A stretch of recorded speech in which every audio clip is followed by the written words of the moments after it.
March is over, but I can't be too sad because we got some great games last month, including a first-party title from Nintendo. However, the calendar has changed over and it is now April.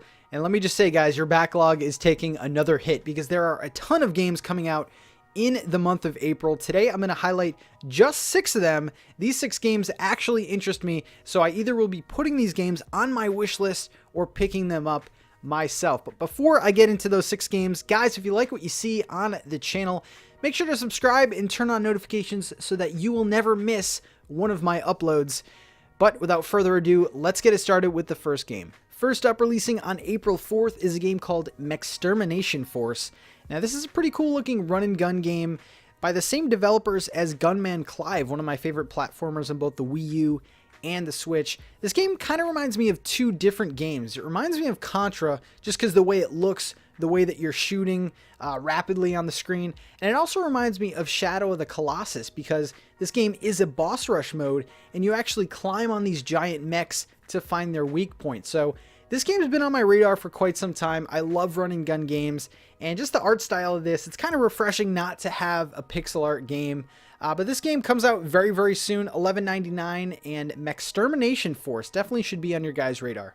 Next up, releasing on April 16th is a game called My Time at Porsche. This is a game that I've been looking forward to for quite some time. It's another one of those life simulator, Stardew Valley, Little Dragon's Cafe type of games. So if you enjoy those games that take way too much time from your life, this is going to be another one for you. This game does release physical as well. It's kind of a premium price at $29.99. But from what I've seen, this game's already out on the PC. From what I've seen, there's just so much to do. You can interact with villagers, you can plant and take care of your crops, there's horse races, there's just so much to do in this world. And these types of games, I just can't get enough of. I love sinking time into these, and My Time at Porsche is going to take a lot of your time. So definitely a game to look forward to. Just 2 days later is another fantastic indie game, and I can't believe I'm about to say this, but Cuphead is coming to the Nintendo Switch, a game that's been locked on the Xbox. Let me just start off with saying this is probably the best looking video game of all time. I'm not even exaggerating, but then again, I'm a sucker for these 1930s, 1940s type old cartoon style games. Cuphead is one of a kind. It is a extremely difficult run and gun type game. I think a lot of people are going to have fun with this though. Streamers, I could just see them being so frustrated with playing this game. Cuphead though is a definite day one purchase for me, and I'm excited to play it. I'm excited to finally have some Nintendo fans play this gem. Also releasing on April 18th is a game called Katana Zero. Now, this was an indie game shown in the recent indie showcase, and for it to be coming out so soon is kind of amazing.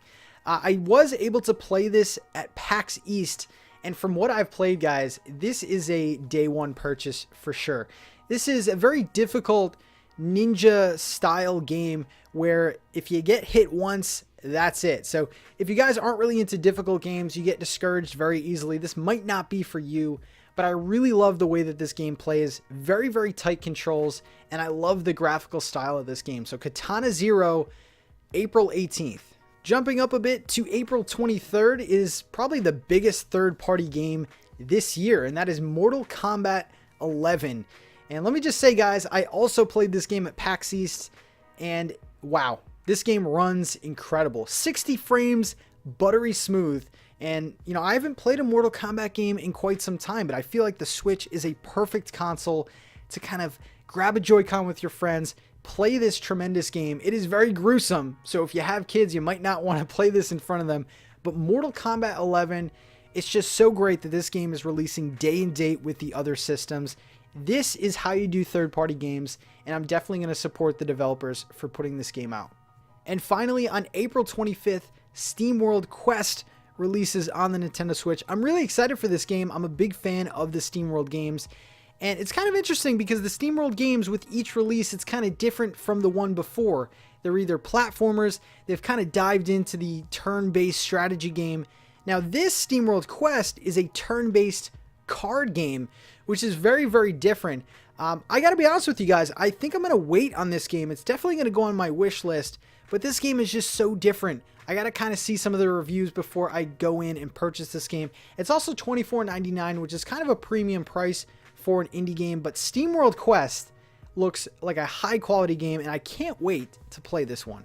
There you go, guys. That is my 6 most anticipated games for the month of April. Now, there are a ton more games releasing this month and a ton more collections coming out on the Nintendo Switch.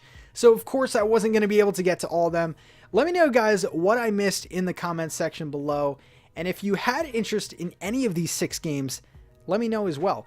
Thank you again, guys, and I will see you in the next video. Have a good one.